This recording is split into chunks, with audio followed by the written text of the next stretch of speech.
শীতের দাপট, গরম পোশাক কিনতে মানুষের ভিড়। ডিসেম্বর মাসের শুরু থেকে শীতের দাপট শুরু উত্তরে। সমতল থেকে পাহাড়, শীতের প্রকোপ নিতান্তই বেশি।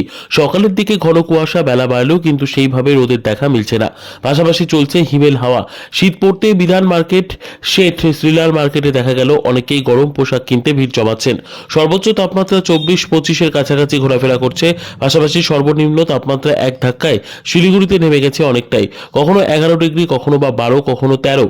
পাশাপাশি শৈল শহর দার্জিলিংও ব্যাপক ঠান্ডার দাপট, প্রতিবেশী রাজ্যে ঠান্ডায় কাঁপছে। সম্প্রতি উত্তর সিকিমে তুষারপাতের ঘটনা ঘটেছে। শিলিগুড়িতে ডিসেম্বর মাসের শুরু থেকেই শীতের দাপট চলছে। প্রচন্ড ঠান্ডা, সেই কারণে দেখা গেল শিলিগুড়ির বিধান মার্কেট সহ বিভিন্ন মার্কেটগুলিতে অনেকেই গিয়ে গরম পোশাক কিনছেন। দাদা, ঠান্ডা তো ভালোই পড়েছে এবার শিলিগুড়িতে ডিসেম্বর মাসের শুরু থেকে। কেমন বিক্রি হচ্ছে? বিক্রি তো এখন সেগুলো হচ্ছে না, কারণ দিনের বেলা রোদ থাকে, আচ্ছা রাতে হালকা হালকা ঠান্ডা পড়ে। আচ্ছা এখন হচ্ছে সামান্য, বিক্রি বাট্টা হচ্ছে, আচ্ছা। বাজারের লোক দেখা যাচ্ছে হচ্ছে।